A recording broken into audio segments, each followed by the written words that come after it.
ఉందో మరి దానికి ఆయనకు ఉన్నటువంటి ఇన్పుట్స్ ఏవో బయట పెడితే నిజంగా అది గనక ల్యాండ్ సెటిల్మెంట్లు అయితే మేము కూడా ప్రభుత్వాన్ని ప్రశ్నిస్తాం. ఏంటి మనం కష్టపడి తెచ్చుకున్నటువంటి ఈ ప్రభుత్వంలో ఇట్లాంటి ల్యాండ్ సెటిల్మెంట్ లో 23 ఏళ్ల కుర్రోని చంపేస్తారా అని మేము కూడా ప్రశ్నిస్తాం. అంతేగాని నోటి మాట అయితే గనక ఇట్లాంటి నోటి మాట కృష్ణాంజలి గారి మేధావులు చెప్పకూడదు. రైట్ రైట్, మీ అభిప్రాయం అర్థమైంది సార్. ఎస్, అరుణ్ గారు కంక్లూడ్ చేయండి please.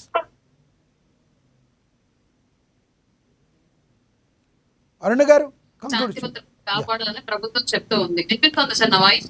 Yeah please continue, conclude చేయండి. ఇప్పటి వరకు జరిగిన నాకు తెలిసి ఇండియా వైడ్ గా లాస్ట్ 10 years లో 1500 లాకప్ డెత్లు జరిగాయి. అది మీరు గూగుల్ చేసి తెలుస్తుంది, నేను చెప్పేది ఏమి కాదు. వీటిల్లో ఎక్కడా కూడా ప్రభుత్వాలు ఇన్వాల్వ్ అవ్వవు. ఎక్కడా కూడా ప్రభుత్వాలు పార్టీలు ఇన్వాల్వ్ అయ్యే ఒక ఆఫీసర్, పోలీస్ డిపార్ట్మెంట్ లో ఒక ఆఫీసరు అండ్ పట్టుబడినటువంటి ఒక నేరస్తుల మధ్య జరిగినటువంటి ఒక వృత్తిపరమైనటువంటి తప్పిదము. దీన్ని ప్రభుత్వాలు సపోర్ట్ చేస్తే మాత్రం 100% అది తప్పు. మా ప్రభుత్వంలో సపోర్ట్ చెయ్యరు. ఆల్రెడీ సిట్ ని వేశారు, ఆ ఫ్యామిలీని కలిశారు, న్యాయం చేస్తామని చెప్పారు. దాని మీద ఆల్రెడీ జరిగినటువంటి సంఘటనలు సిఐని అరెస్ట్ చేశారు, అతను ఇన్వెస్టిగేషన్ చేస్తున్నారు. రాబోయే రోజుల్లో ఖచ్చితంగా జరిగినటువంటి తప్పుకి చట్టపరమైన చర్యలు చేపడతారు. తప్పు జరగడం అనేది ప్రభుత్వాల చేతిలో ఉండదు కానివ్వండి, తప్పును సమర్థించడం అనేది ప్రభుత్వాల చేతిలో ఉండదు. కాబట్టి ఆ తప్పు మా ప్రభుత్వం చేయదు. ఈ విషయం ఓపెన్ గా చెప్తున్నాం. జగన్మోహన్ రెడ్డి గారు చేసినట్లుగా మా ప్రభుత్వం చేయదు. మేము ప్రజలు ఇట్లాంటి అపప్రదం మూట కట్టుకోవాలనుకోవట్లేదు. ఎవరో ఒక సిఐ కోసమో లేదా ఒక నేరస్తుల కోసం ఇట్లాంటి అపప్రదం మా ప్రభుత్వం మూట కట్టుకోవాలనుకోవట్లేదు. ప్రత్యేకించి మా పవన్ కళ్యాణ్ గారు ఈ విషయంలో ఇట్లాంటి విషయాలు అసలు ఎంకరేజ్ చేయరు. ఆయన పూర్తిగా రౌడీ పాలిటిక్స్ కి దూరం, నేర ప్రవృత్తితో కూడినటువంటి పాలిటిక్స్ కు దూరం, బెదిరింపు పాలిటిక్స్ కు దూరం. ఖచ్చితంగా రాష్ట్ర ప్రయోజనాల కోసం రాబోయే యువతను భవిష్యత్తును బాగుచేయాలని ఉద్దేశంతో వెళ్తున్నారు. కాబట్టి ఇట్లాంటి అంశాల్లో పవన్ ఎందుకు పవన్ కళ్యాణ్ గారు దిగజారుడు రాజకీయాలు చేస్తున్నారు? లేదంటే ఆయన ఇందాక కూడా మాట్లాడారు, ఈ పవన్ కళ్యాణ్ గారు నీచపు రాజకీయ మాటలు మాట్లాడుతున్నారు అని చెప్పి పేర్ని నాని గారు అలా మాట్లాడడానికి కారణం తొక్కి నారతీస్తా అన్నందుకంటారా? ఎందుకు అక్కడ కారణం ఏంటి? బేసిక్ గా ఇప్పుడు పేర్ని నాని గారికి ఈ వర్డ్ అర్థం చేసుకోవాలి. నీచపు రాజకీయపు మాటలు అంటే తెలుసుకోవాల్సిన, అసలు దానికి అర్థం ఏంటో తెలుసుకోమని చెప్పిన పేర్ని నానికి. ద్వారంపూడి చంద్రశేఖర్ రెడ్డిని పెట్టి మాట్లాడించారే మాటలు అవి నీచపు మాటలు అంటే. నిన్నగా మొన్న రాష్ట్ర ముఖ్యమంత్రి అంబటి రాంబాబు మాట్లాడారే అవి నీచపు మాటలు అంటే. ఇట్లాంటి మాటలు నీచపు మాటలు అంటారు.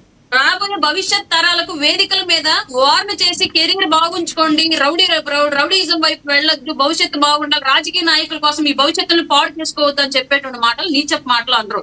ఫస్ట్ తెలుగులో ఆ నీచపు అనేటువంటి పదానికి పర్యాయ పదం తెలుసుకోమని చెప్పిన పేరు నాని గారికి. తర్వాత బుద్ధితో మాట్లాడడానికి మాటలు వస్తాయి. అంటే ఒక అధికార ప్రతినిధిగా మిమ్మల్ని అడగాలి, వైసీపీ గోండాలకు చెప్తున్నానని పవన్ కళ్యాణ్ చెప్పారు.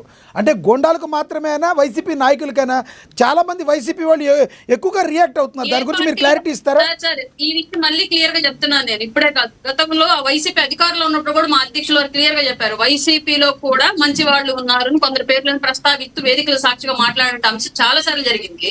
వైసీపీలో ఉన్నటువంటి గూండా రాజకీయం చేస్తున్న వాళ్ళకు మాత్రమే ఆ మాటలు వర్తిస్తాయి. పర్టికులర్ గా అందుకే అన్నారు వైసీపీలో ఉన్న గూండా అనే పదాన్ని అందుకు వాడారు పవన్ కళ్యాణ్. వైసీపీ వాళ్ళందరూ గోండాలను ఎక్కడ. అయితే ఇదే బయట నుంచి వస్తున్న ప్రశ్నలు, వైసీపీలో ఉన్న గోండాలే కనబడుతున్నారు కానీ టీడీపీలో అదే విధంగా జనసేనలో ఉన్న గోండాలు కనబడతలేదా అని అడుగుతున్నారు. వాళ్ళకేం చెప్తారు? ఎవరి పార్టీలో తప్పిదాలను వాళ్ళు సరి చేసుకోకపోతే 151 నుంచి 11 సీట్లకు ఎలా పడిపోయారో ఎవరైనా అంతే సార్. ఎందుకంటే అల్టిమేట్ గా జస్టిస్ చేసేది ప్రజలే. ప్రజల సమక్షంలోకి వెళ్ళాలి. రేపొద్దు మన గెలుపు ఓటములు అనేవి వాళ్ళ చేతుల్లోనే ఉన్నాయి. ఖచ్చితంగా ఎవరికి వాళ్ళు సరి చేసుకోవాల్సిందే. రైట్, మీ అభిప్రాయం తెలియజేశారండి. ఎస్, కృష్ణాంజనేయులు గారు కంక్లూడ్ చేయండి సార్ ప్లీజ్.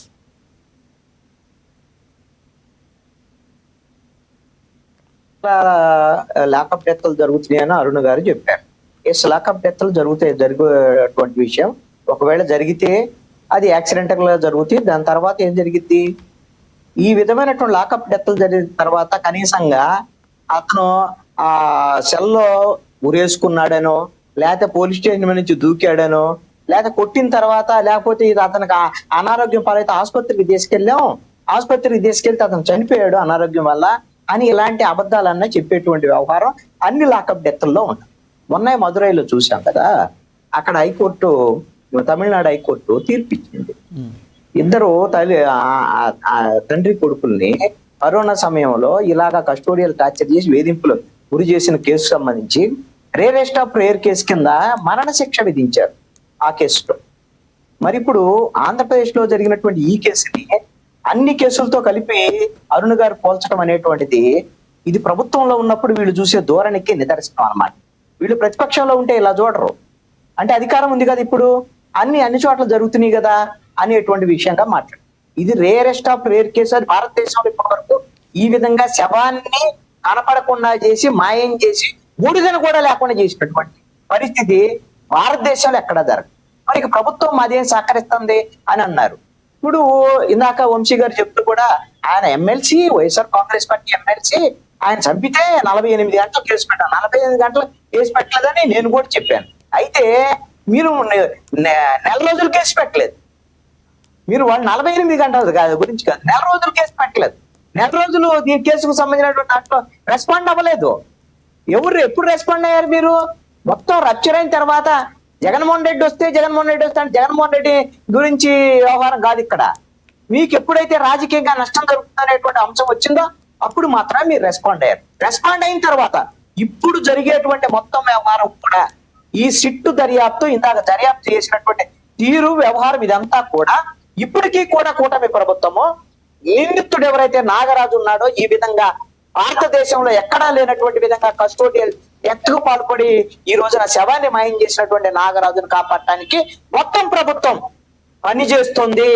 ఆ విధంగానే ఈ దర్యాప్తు జరుగుతుంది అని నేను నమ్ముతున్నా. నాకు ఉన్నటువంటి నా ఎక్స్పీరియన్స్ ప్రకారంగా, నేను జర్నలిస్ట్ గా నేను అనేకమైనటువంటి కేసు. మీ యొక్క వ్యక్తిగత అభిప్రాయం అది అంతే కదా?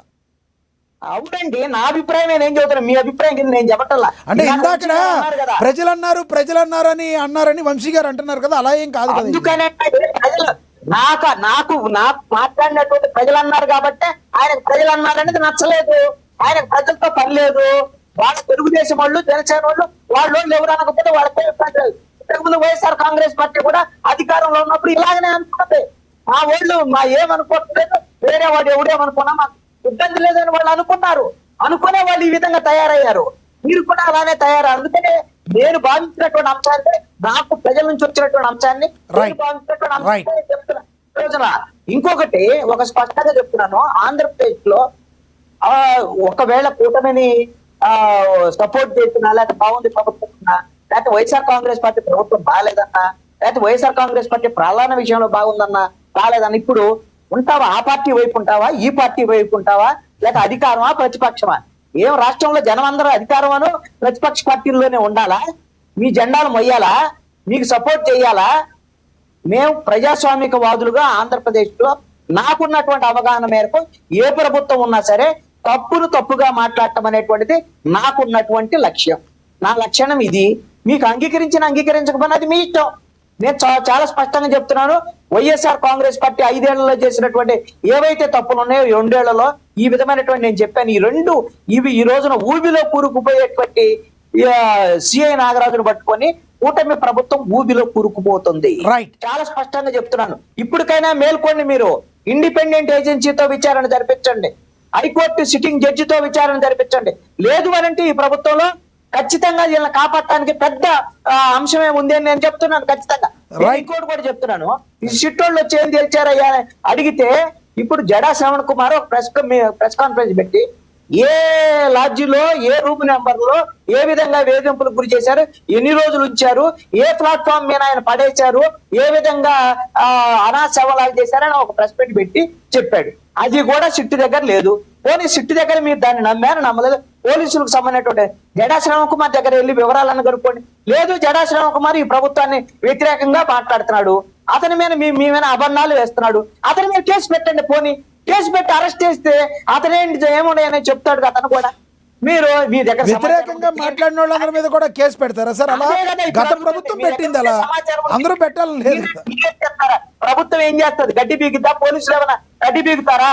ఇంకొక రాజమండ్రికి సంబంధించినటువంటి మేడా శ్రీనివాస్ ఈ కేసులో ప్రెస్ కాన్ఫరెన్స్ పెట్టండి. నిన్న ఏ ప్రెస్ కాన్ఫరెన్స్ పెట్టి ఏం చెప్పాడంటే ఆయన చెప్పింది కూడా నాకు కూడా మరి అది కొత్త విచిత్రంగా ఉంది. ఆయనతో నేను మాట్లాడాను. ఇంకా చాలా విషయాలు ఉన్నారు. ఒక ఎంపీనట చంపడానికి సాయి కృష్ణ అనేటువంటి ఈ వ్యవహారంలో సుపారీ తీసుకున్నటువంటి వ్యవహారం ఉందట. ఆ ఎంపీ ఎవరు? అధికార పార్టీ ఎంపీయా, ప్రతిపక్ష పార్టీ ఎంపీయా, ఈ రాష్ట్రానికి సంబంధించినటువంటి ఎంపీయా, పక్క రాష్ట్రానికి సంబంధించినటువంటి ఎంపీయా? అసలేంటి ఇలాంటి ఎన్నో వస్తున్నాయో. జగ్గైపేటలో 10